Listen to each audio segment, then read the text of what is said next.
Denis Bayard, enchanté de vous retrouver ce soir sur cet événement Managers Corner. Nous avons l'honneur et le plaisir d'accueillir Pierre Jacobs d'Orange. C'est un témoignage, alors je vais dire avec beaucoup d'humilité, je vais donner quelques éléments, mais c'est un parcours qui est jalonné par des opportunités, parfois des moments de le hasard qui crée les opportunités, par plusieurs métiers, par beaucoup de rencontres et beaucoup de diversité, dans une entreprise qui elle-même, et c'est pour ça que je suis obligé d'en donner quelques bribes, évolue aussi très vite, puisque en 20 ans, elle a quand même changé de visage. Donc il faut qu'un manager apporte autre chose à ses collaborateurs. C'est plus la connaissance, c'est plus l'injonction. Je sais, tu fais, n'oublie pas que c'est moi qui te paye, ce qui est faux dans une grande entreprise, parce que par définition, on ne sort pas l'argent de sa poche, ce qui est différent d'un petit entrepreneur. Et donc ça, c'est une vraie révolution. Mais ne pensez pas que votre façon de raisonner, tout le monde a la même dans les attentes qu'il peut avoir d'un manager ou qu'un manager a de ses collaborateurs. Donc de penser que, de toute façon, un manager a un collaborateur qui lui a été rattaché, ou quand même c'est mieux, qu'il a choisi de recruter, va répondre à 100% de ce qu'il attend d'un collaborateur, c'est se tromper.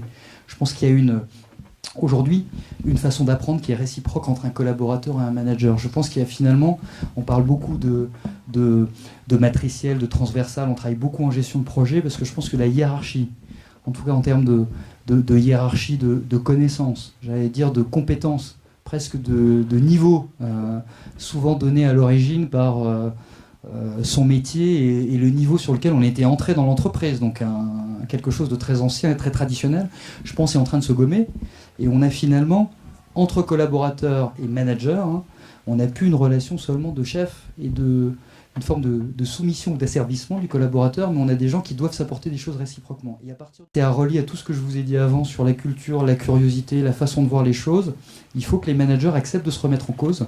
Et vous serez les premiers, parce que quand on rentre avec un diplôme de grande école, son diplôme fait une porte d'entrée qui est peut-être différente de ceux qui n'ont pas fait les mêmes études, mais vous ne dites pas que vous avez un sésame qui va vous donner une supériorité, une légitimité définitive dans le parcours professionnel que vous aurez, qu'il soit dans une même entreprise ou dans plusieurs. Je pense que ça se fabrique au fil du temps, et la légitimité, elle se fait dans la capacité en fait à travailler avec l'autre et à apprendre des choses de l'autre, pas seulement ses pairs, en transversal, mais aussi ses collaborateurs. L'autre chose qui est importante en termes c'est, j'allais dire, la grande entreprise, souvent, vue de loin, c'est une chose en fait très administrative, c'est pas faux, parce que plus on devient gros, plus il y a des règles, des process, des choses administrées, et donc plus on étouffe, je dis parfois, j'utilise le terme faner, les initiatives. On étouffe en fait l'initiative individuelle au détriment d'un projet collectif, et dans lesquels parfois la singularité, le courage, le côté iconoclaste pourrait être plus un désavantage qu'un avantage. Moi, j'y crois pas du tout à ça. Déjà parce que je me suis permis toujours d'exprimer ce que je pensais. Il faut le faire avec les formes. J'ai pas cherché à rentrer dans ce qui était le manager qui devait exercer chez Orange. Donc il faut savoir, et c'est vraiment très important, qu'il faut garder en fait son esprit. Je l'espère, vous, et dans le monde qui existe aujourd'hui, on n'a jamais créé autant d'entreprises en France et dans le monde. Il faut garder un esprit entrepreneur, qu'on traduit parfois dans la novlangue d'entreprise par intrapreneur. Il faut garder dans l'esprit que, même si on est lié, compris par son contrat de travail, le salarié, donc on pourrait dire asservi par ce contrat, il faut garder sa liberté, et la richesse d'une entreprise, c'est d'avoir des profils différents et des gens qui osent. Si on recrute des personnes qui ont fait à peu près toutes les mêmes études et qui se sont mis en tête que pendant 40 ans, ce serait ça leur parcours, je pense que c'est pas la personne qui va faner, comme j'ai dit tout à l'heure, mais c'est l'entreprise en tant que telle. Donc il faut cultiver le fait d'être sinon différent, au moins complémentaire d'autres, et pas chercher à avoir la référence d'un manager ou d'un contrôleur de gestion ou d'un marketeur attendu par l'entreprise. Donc autonomie, prise de risque, droit à l'erreur, ça fait le lien avec les valeurs que je citais tout à l'heure. C'est des choses qui sont plutôt à valoriser dans l'entreprise et que je valorise, parce que finalement quelqu'un qui s'est jamais trompé, la plupart du temps, je vous le dis par expérience, c'est quelqu'un qui a jamais pris beaucoup d'initiatives. Parce que quelqu'un qui prend des initiatives, qui fait des choses, qui est pas seulement qui suit les choses, qui fait les choses, va forcément se planter, parfois j'essaye de l'éviter, mais parfois plusieurs fois par jour, parfois, ça c'est sûr, plusieurs fois par semaine.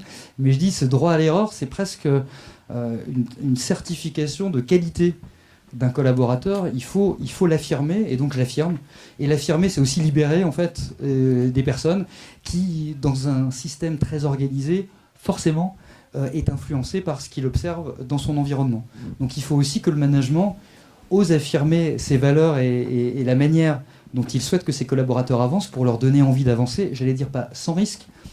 Quand on évolue dans un contexte, dans une collectivité, on prend toujours des risques, mais en tout cas qu'ils osent prendre des risques et les assumer, sachant que la hiérarchie ne les attend pas au tournant en cas d'échec à leur première initiative.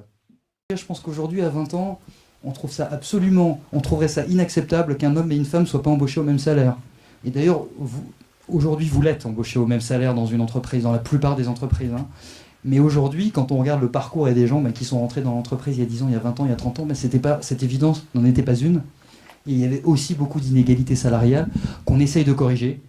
C'est quelque chose qui n'est jamais terminé parce que les mécanismes d'ajustement ne se font pas du jour au lendemain, se font progressivement. Mais en tout cas, pour moi, cette égalité, c'est la condition de la diversité. Et la diversité, c'est la condition que l'entreprise vive parce qu'elle va évoluer avec des profils, des façons de penser, de voir les choses, des motivations, des investissements différents. Et donc, c'est la condition sine qua non aussi de la réussite d'une entreprise. Et puis enfin, garder cette ouverture, je l'ai dit, à ce qui existe par ailleurs à côté. C'est-à-dire qu'on a tendance à un peu couper sa vie entre le moment où on apprend, puis qu'on va juger un peu théorique, puis le moment où on fait, et puis où on vit dans l'entreprise. Et puis de temps en temps, on a quand même, je le dis, et puis on y apprend des choses. On a quelques formations, mais finalement, pas toujours si nombreuses, et finalement de façon assez minoritaire à l'initiative de l'entreprise. C'est le salarié ou le manager qui doit être en demande ou qui doit avoir envie d'apprendre. Et tout au long de cette vie, on peut rapidement se détériorer parce qu'il n'y a pas un déterminisme qui fait qu'à 23 ans, on a acquis toutes les capacités qui nous permettront d'appréhender le monde professionnel pendant 40 ou 50 ans. Et donc cette ouverture, elle est absolument nécessaire. Et plus on est dans une grosse structure, plus il y a le risque d'enfermement, comme je disais tout à l'heure, et on peut vite se détériorer professionnellement. Et donc il faut avoir la curiosité d'observer le monde ailleurs, à côté. C'est pas forcément évident parce qu'il y a beaucoup de métiers en fait qui sont, je dis parfois chez nous, tournés vers l'interne.